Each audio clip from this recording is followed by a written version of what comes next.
Gold. It's on our fingers, in our churches, even in our cell phones. But your gold may have a dark past. Rare and virtually indestructible, it's melted down and reformed. Its origins lost forever. Inca, Confederate, or Nazi gold all could end up close to your heart. Now, from the Amazon jungle to the markets of Dubai, Explorer travels into the underbelly of the modern gold trade with a treasure hunter. Good hit right there. An illegal miner, and an investigator in the largest gold heist of modern times.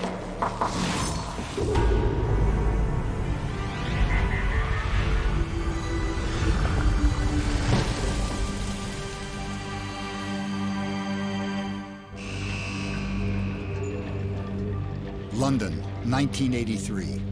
The Brinks-Mat warehouse with 3.5 tons of gold inside. At the time of the robbery, I was a detective inspector on the flying squad at Scotland Yard.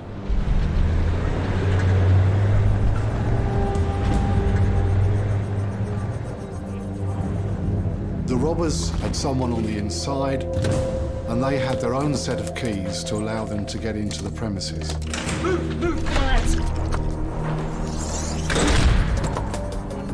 The main thing that struck me immediately was the size of the theft. It was carried out in a highly professional way, like a military operation.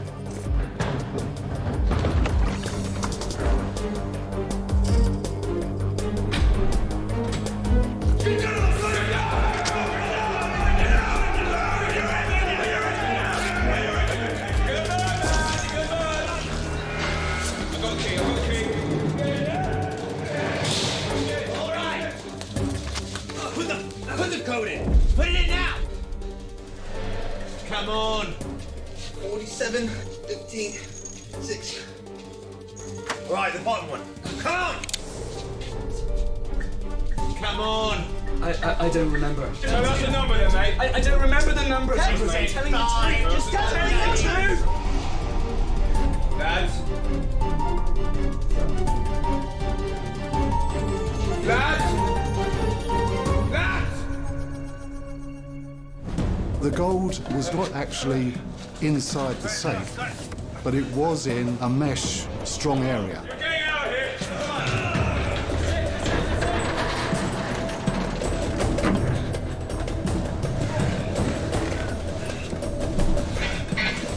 Within an hour. They managed to get 3.5 tons of gold away from the premises, and it was soon quite evident that the gang had left very little evidence behind.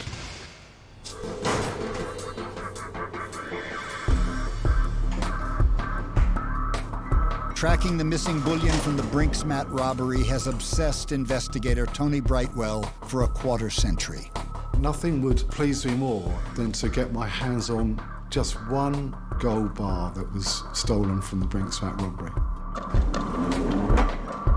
Thieves made off with 3.5 tons of gold, 7 times more than is on this pallet.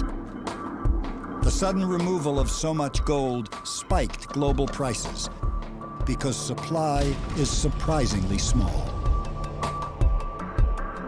One of the rarest elements in the world, gold makes up less than 1 in a billion atoms in the Earth's crust.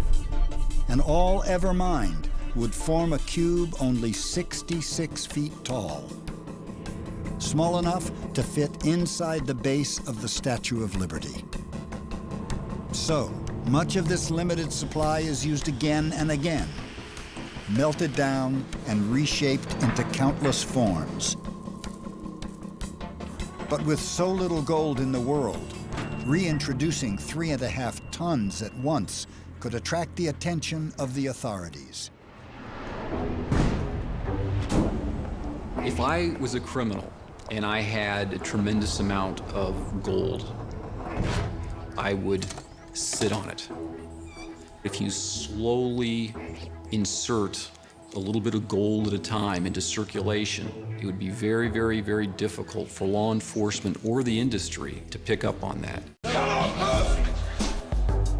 The Brinks-Mat thieves needed to merge their stolen bullion into the river of legitimate and illegitimate gold that moves all over the world every day.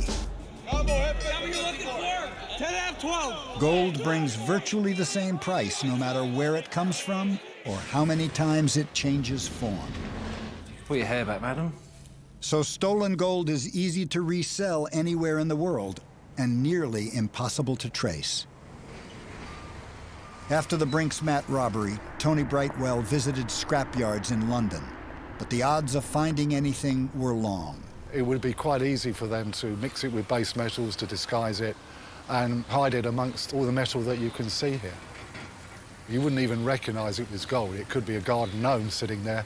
It would be heavy, but the normal person wouldn't be able to tell whether it was brass or gold or what sort of metal it was. So it could be anywhere. Brightwell knew the missing gold could have entered any international market. New York, London, or the newest gold hub, Dubai. There are a lot of people that are very adept at smuggling gold. There are recognized smuggling routes that gold passes along, but we had very little idea as to where that gold had gone. This was a case of a lifetime for me. And Brightwell's not alone. Countless others over the ages have searched obsessively for lost gold to reduce into the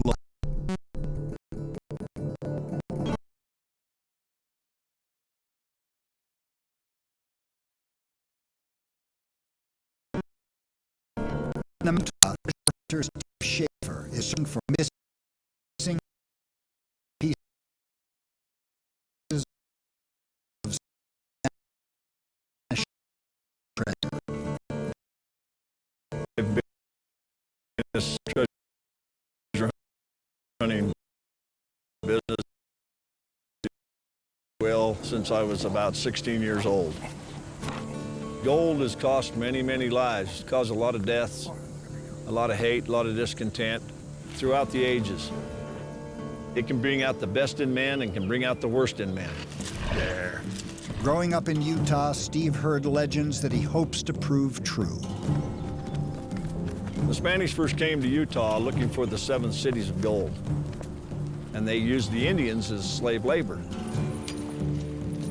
until the Indians all banded together to drive the Spanish out, to kill them all off. And there was a major battle up there when the Spanish tried to move a hoard of gold, 80 bars, 10 pounds apiece. The Spanish survivors stuck the bars in the cave, hoping to come back later. And that's what we've been looking for. The Spanish conquered civilizations across the Americas. For centuries, they plundered gold, melted it down, and reused it to strengthen the Catholic Church. Evidence of their success is obvious to this day in churches around the world. The Spanish moved countless tons of gold between continents, and inevitably, some was lost. Many search for pieces of this lost treasure. Recent finds have come from off the coast of Florida. And while historians dispute the Spanish were in Utah, Schaefer is out to prove them wrong. An industrial pipe fitter trained by Ute Indians in the art of sign reading, Steve says he's used maps and signs on trees to find small pieces of treasure in the past. And now he thinks he's closing in on the goal of a lifetime, the 80 bars of Spanish gold known as the Black Bull treasure. I gotta make an adjustment on this. The unit we've been using is an H3 detector. People might look at it and say, oh, another divining rod, a dowser. Well, that's fine. Let them think that. I have a real strong pull in that garage. Look at that. This is a scientific instrument, and it can tell you that there's gold there. Built by an inventor friend of Steve's, the H3 is supposed to identify the presence of gold by reading its atomic makeup. I get something over in that direction now.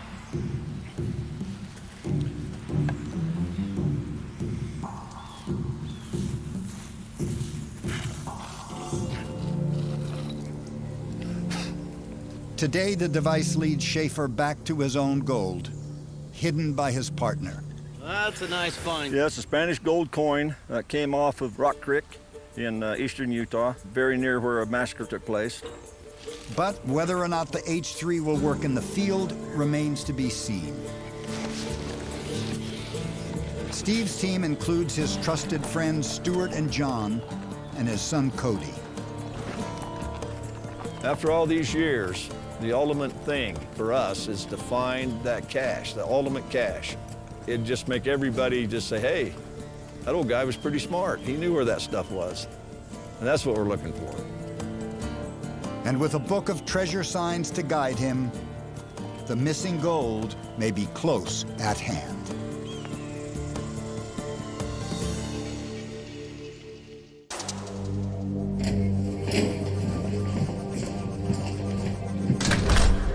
Soon after the Brinksmat robbery, Tony Brightwell's team arrested people connected to the heist, including the inside man who helped them enter the warehouse.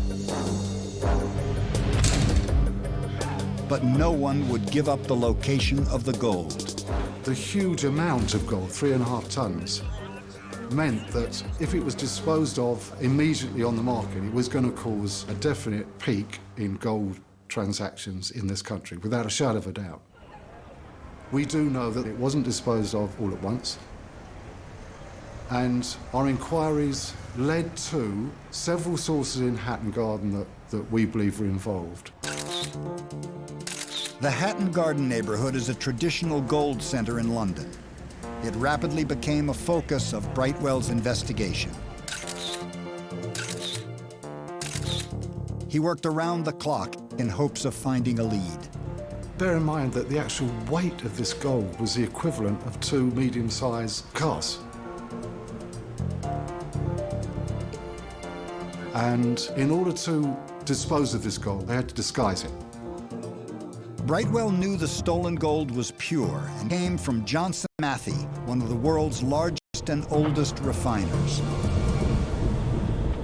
At their refinery in Utah, every day, Johnson Matthey produces about a ton of gold, worth roughly $30 million. 99.99% pure, each bar is stamped with an identifying serial number. But even Johnson Matthey can't know the real history of its gold. It's very difficult to trace gold. You know, there is no fingerprint. Ultimately, all of the materials gets commingled. So if somebody presented me with a gold ring and said, where did this come from? I'd have to look at it and say, well, you know, I wouldn't have we as a company or anybody wouldn't have a clue. Refineries like Johnson Matthey receive impure gold called doré bars from many different sources. Often these bars arrive mixed with other metals like silver or copper. They won't look like yellow gold until they're refined into pure bullion. There's basically 2 inputs into a gold refinery. The first one is the mined gold, and we call that primary gold feed. The secondary gold market is the carat scrap and the jewellery. When you inherit your grandmother's ring, then go and trade that in and convert it into cash. And that gold can come back into the market, and you'll never know where it came from or its sources.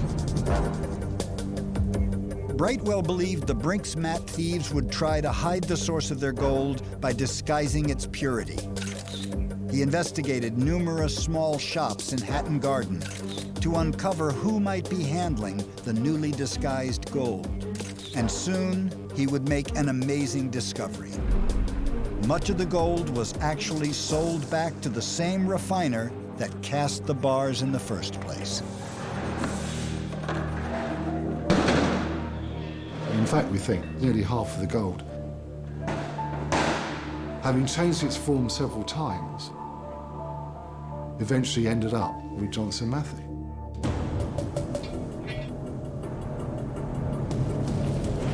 Every year, refineries like Johnson Matthey receive more than a quarter of their gold from recycled sources. The rest must be found within the earth. And the hunt for gold can lead to some of the most remote and dangerous places on the planet.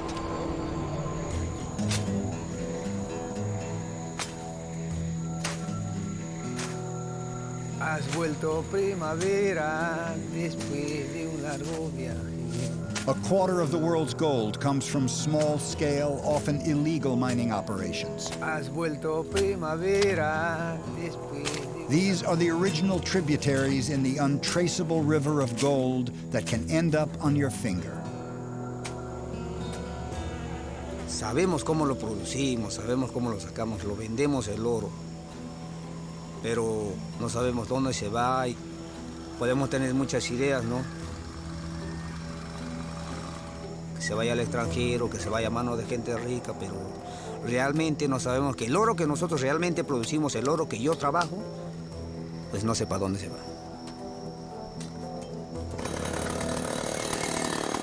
Known as El Gato, or the Cat, this illegal gold miner is clearing rainforest inside a nature preserve, the first step in his hunt for gold. Because what's happening here is illegal, workers use only nicknames.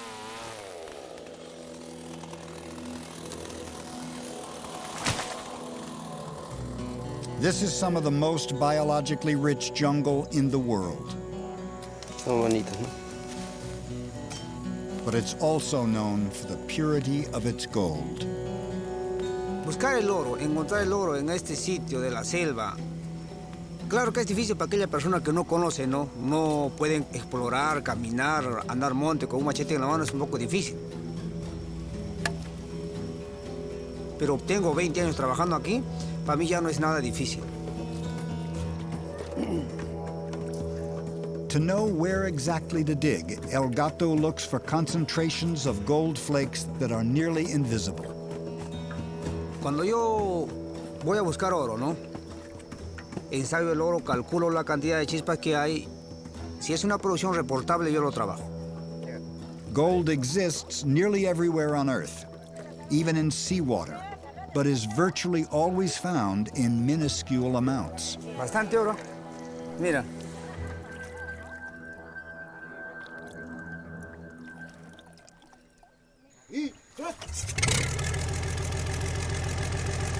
An old truck engine helps dislodge the gold-rich soil. Gold is one of the heaviest elements and sinks to the bottom of the pool. A second engine sucks the sediment onto a mesh cloth where gold flakes are trapped as everything else washes away. El Gato is one of thousands who have flocked to this gold rush region, using the same techniques prospectors have used for centuries.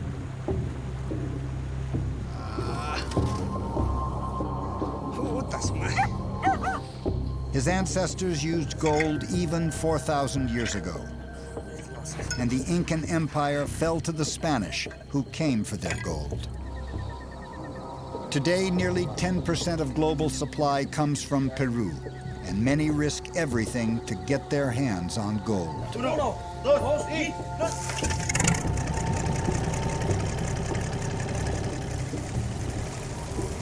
Nosotros tenemos que trabajar todo el día y toda la noche porque este es el medio que más dinero nos da.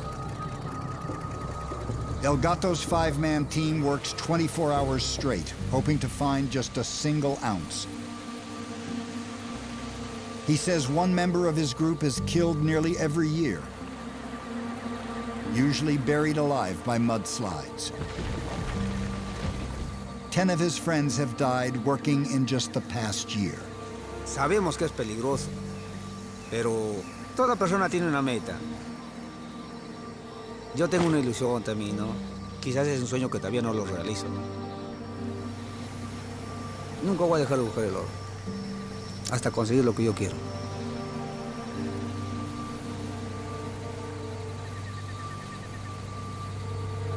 By morning, he hopes to collect enough to sell in the nearby town of Delta Uno, a place known to locals as Hell on Earth. All right, gentlemen, gather around. 15% of all the gold ever mined is thought to be lost. And men like treasure hunter Steve Schaefer are desperate to bring it back into circulation. What we're looking for is a cache of gold of 80 bars, 10 pounds apiece. He's relying on a series of maps to guide his hunt. On the overall map, I'll put this about right here on the North Fork. A lot of the maps we use, they're handed down from local Indians, Navajo and Ute, from old-time prospectors that's given up. A lot of the maps are my own that I've created, but most of the information I carry is right here because it's easier. But Schaefer says he wouldn't know about the treasure, known as the Black Bull, if not for one map left by an old rancher named Brinkerhoff. And then this is the story of the Black Bull. Old Brinkerhoff marked the area. He left a map telling where the Black Bull was, where the stream was, where the cave was, and that's what we're after today. Brinkerhoff claimed to find the 80 bars near where he saw a black bull. But he died before he could return to carry the gold out. Man, look over here. But Steve knows that maps alone won't get him to the treasure. Doesn't that look like a triangle? It sure does. And a triangle is 120 degrees apart in longitude or right ascension. 120 degrees would put you right up where we're headed, right up there. I've been using symbols to chase treasure for probably 40 years. I was coached by some of the very best, and that was some of my Ute Indian friends. And I've amassed probably 4,000 symbols. And I use them all the time. Getting a bump right up the canyon, right up there. Nice hit right up there. Yeah, we'll keep going up that way. Over the course of hours, they find numerous signs. The Indians told us that the vertical lines were Spanish trail markers. Some of these symbols are widely known to treasure hunters, but others are Steve's own interpretations. We have a W, it looks like to me. Here's a downslope and a downslope, and here's a hill, 2 valleys. And I've been around these Quakies all my life. This tree is 150 to 200 years old. In some cases, Schaefer thinks that earlier treasure hunters copied old symbols from dying trees onto younger ones. That right there is a tunnel sign. There's a lot of people out there that think that we're nuts and we're chasing a rainbow. That's fine. Let them think that. We don't care. Hopefully we'll find those 80 bars of gold. I'm not so sure this is legitimate because these 2 lines together indicate double the distance. A double distance from what? There's no number.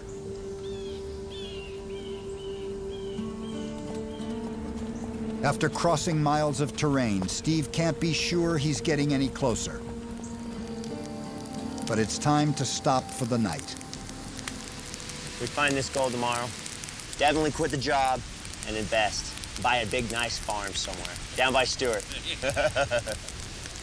I'd want to make sure we could get it melted down. I'd probably keep 1 bar, but I'd smell it down and sell it to a bank. And that's what I'd do with mine.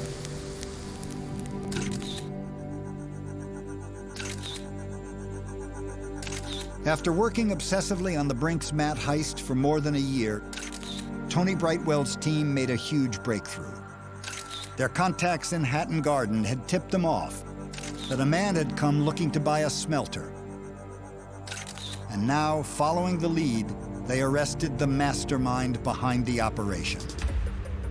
The main man who masterminded the disposal of this gold was a man called Kenneth Noy. We believe that this operation successfully disposed of half of the Brink's-Mat bullion in 4 months. Noy and his men crudely smelted the gold in this backyard. This was gold in its purest form. So they mixed it with copper and other base metals and passed it off as scrap gold. And in that way, they then were able to get it into the real market. Brightwell and his team discovered that Noy was selling up to $1 million a day of this disguised gold to a buyer outside London. Such was the sheer volume of the gold that it could not possibly have come from any other source. Once smelted, the gold itself was not trackable. But the money used to buy it was.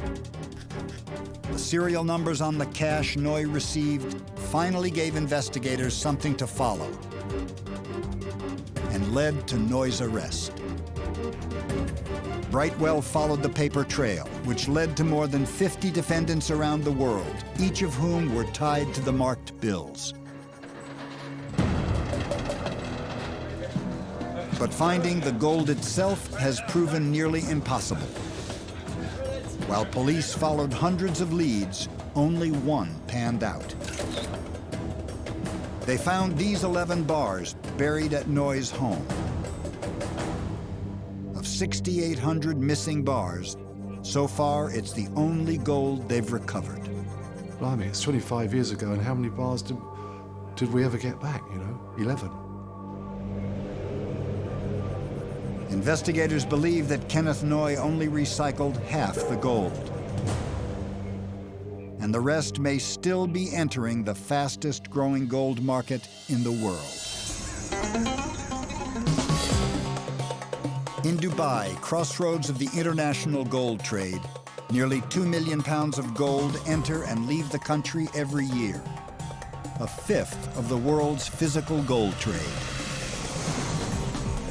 Shipments from all over the world arrive daily. This plane is carrying about $200 million in pure bullion.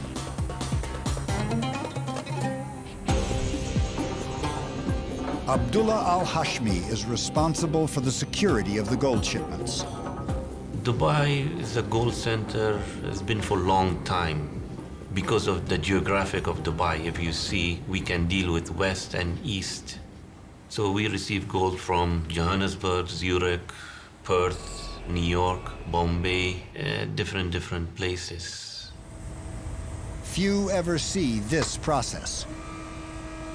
Around the world, gold is routinely shipped on commercial flights.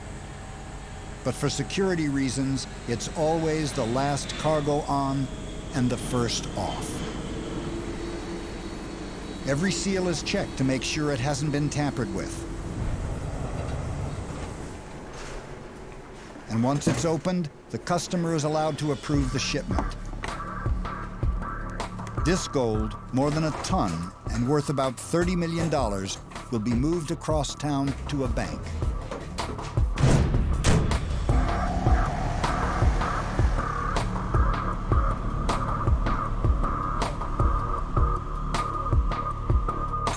Gold is routinely distributed to customers in over-the-counter transactions. At the counter, we can give them how much they can carry. Most of them, they carry 15 to 20 kilo.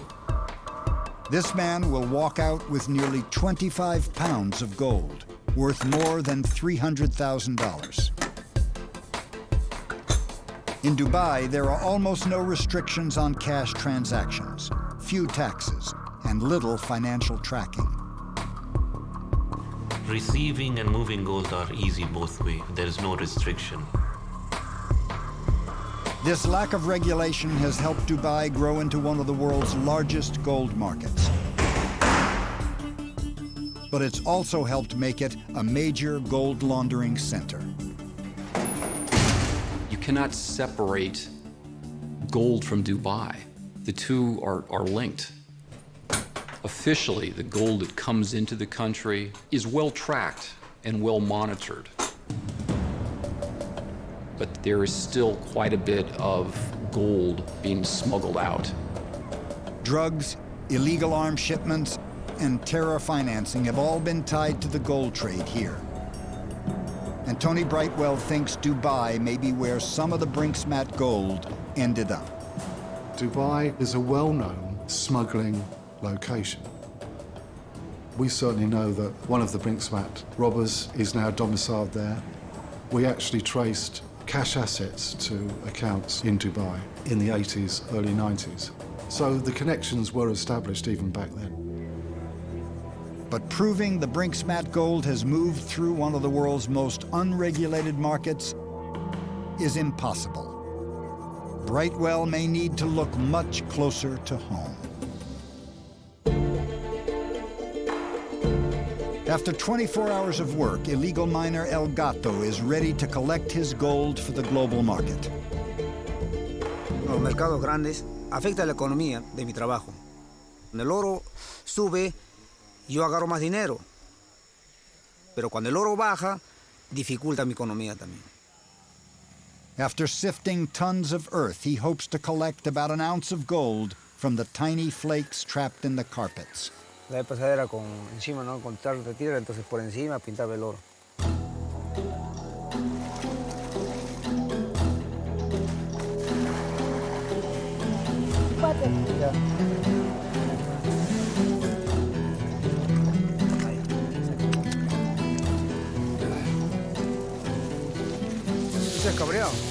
Since gold is the heaviest sediment here, the fine grains sink to the bottom.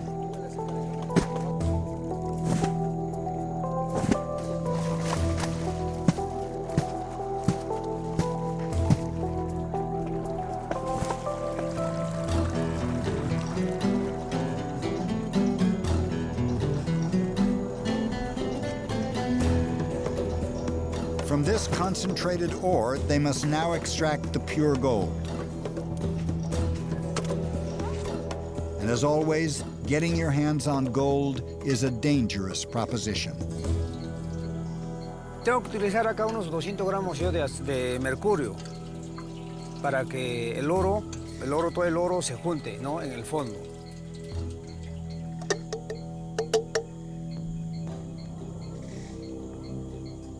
For more than an hour, the mercury is mixed into the sludge.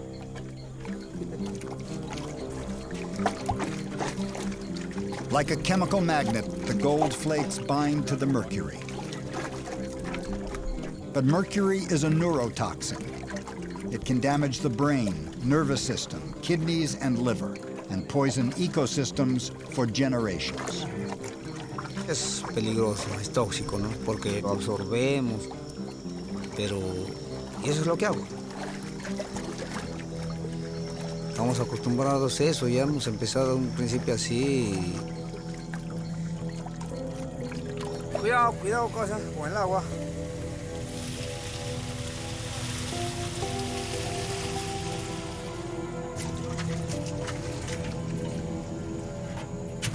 After an hour of mixing, El Gato looks for the gold-rich mercury.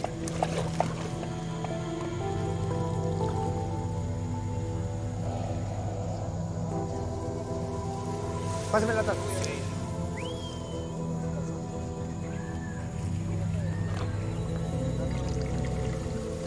Este seco que queda acá ya es el oro ya. Ese es el oro.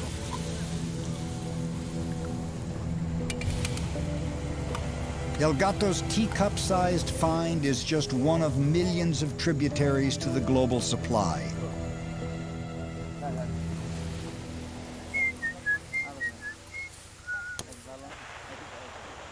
But before he can sell it, he needs to burn off the mercury, which is released into the air as a gas. Que nos haya hecho mal alguna vez que haya visto una persona, o ahorita a mí me hace mal, no siento nada. De repente más adelante, ¿no?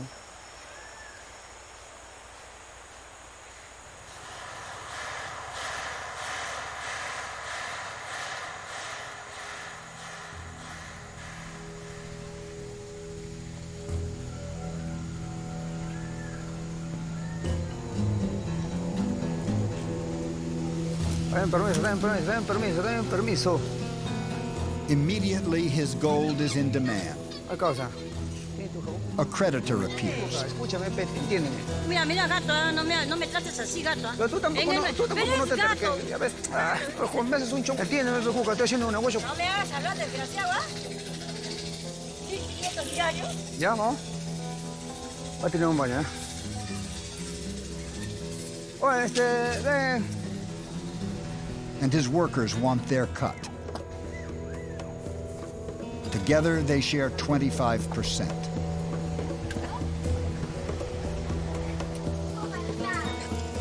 Por 10, 50, 10. With what's left, he heads to town, where his find will enter the global market and for the first time become untraceable.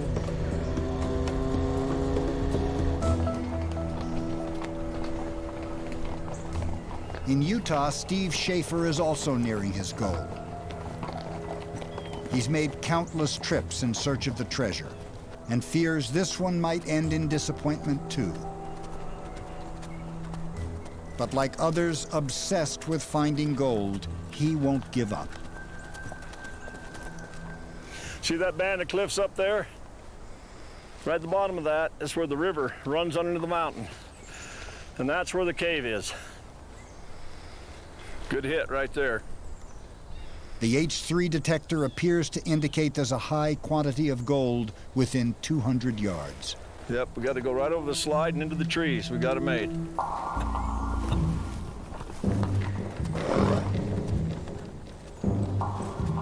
Look at that.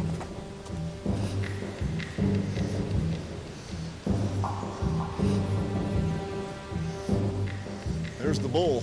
That's just the way that it was described. So the old man marked it on the tree, but look at this. Look what we have here. If this is Spanish, this would be the water sign. The 5, Cody, if you can find it in there, should have the sign for gold. The sign corresponds with the map, which tells them the cave is just across the river.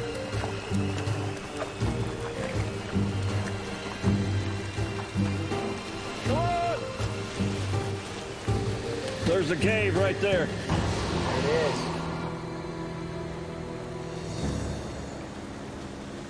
So you see that bite? Pulled right to it. See that bite? I did.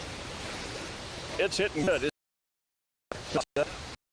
The machine inside and in the side.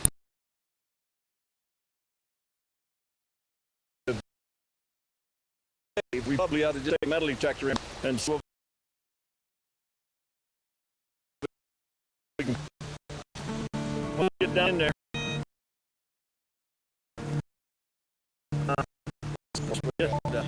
He sends John to accompany his son Cody.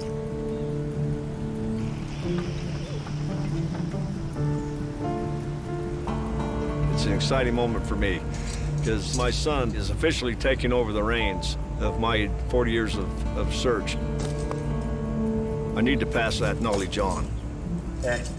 Come down. Cody and John look for a second room. On the map, it shows a cave. And according to the old document, there should be a tunnel going back into another cave. In that cave, the gold should be stacked up like a pyramid. Oh. Let's see that light. There is a tunnel at the back of the cave. Check that out. And the sensor gets a strong hit. That's a good strong pull. Doesn't mean there's gold bars. It could be a gold seam. That we don't know. We can't take the next step here. Okay. They've found the spot they've been looking for. It's at least 40 or 50 feet down there. Probably have to re-rope and then be ready to hit that water. But in the dark, far below, a river rages.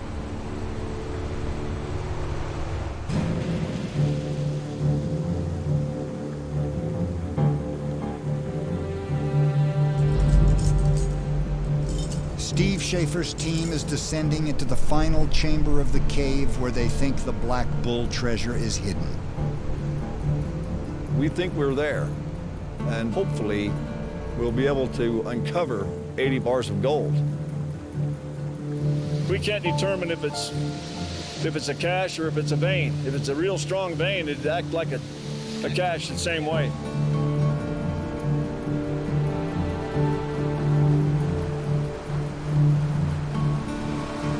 It's running pretty fast.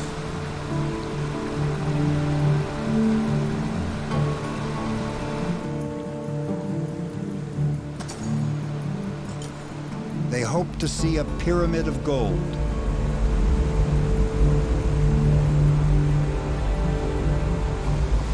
That big gold bar. But John sees nothing. It was a false hit, John. Seems like we hit a dead end on this one. All right, let's go break the bad news to the old man. There's no treasure. This is how it has ended for 40 years. False leads. Nope. Oh, not today. Good work. Good work. I don't plan on quitting. I'll do this probably until the day I tip over or I have no way to get here. Maybe somebody else has already gotten there. Maybe we have the wrong cave. And so the search continues until we've exhausted everything.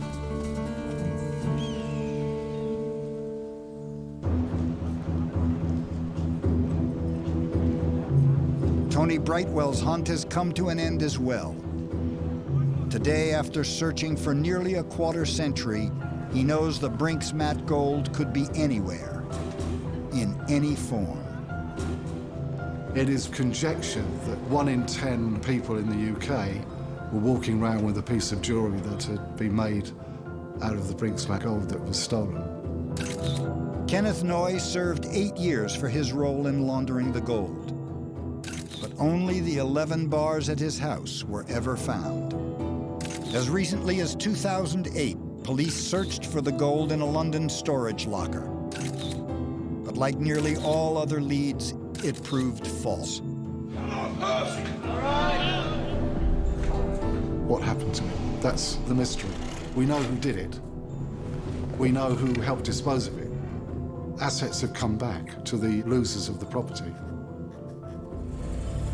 But what happened to the gold, we don't know. From that perspective, actually finding the gold, it was a spectacular failure, frankly.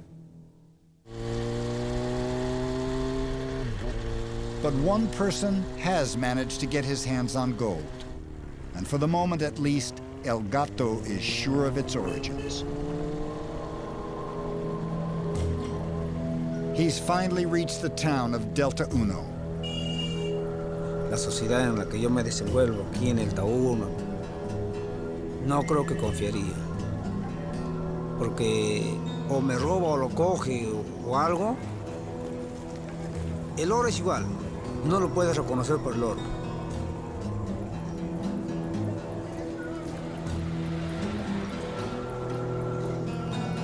It's a classic gold rush town. Outsiders flock here to seek their fortunes. And at night, drink away their disappointments. The nearby landscape, once rainforest, has been completely changed by years of mining.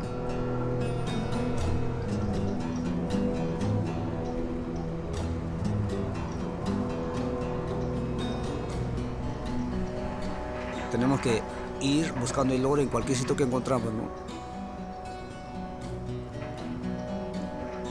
Nos obliga, tenemos que seguir trabajando, ¿no? And now, with global demand rising, El Gato and others are pushing into ever more remote regions.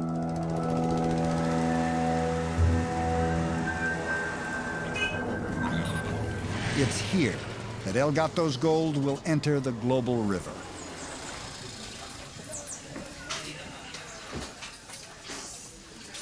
Buenas tardes. ¿Qué precio tiene gramos de oro? Ahorita está 76.500, amigo. Ya. Lo voy a vender un orito, ¿ya? Ya está. Sácalo.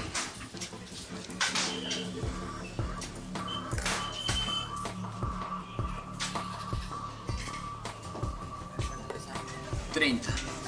6,500 por 30 igual a 2,295. Ya. All of El Gato's work has yielded just over an ounce.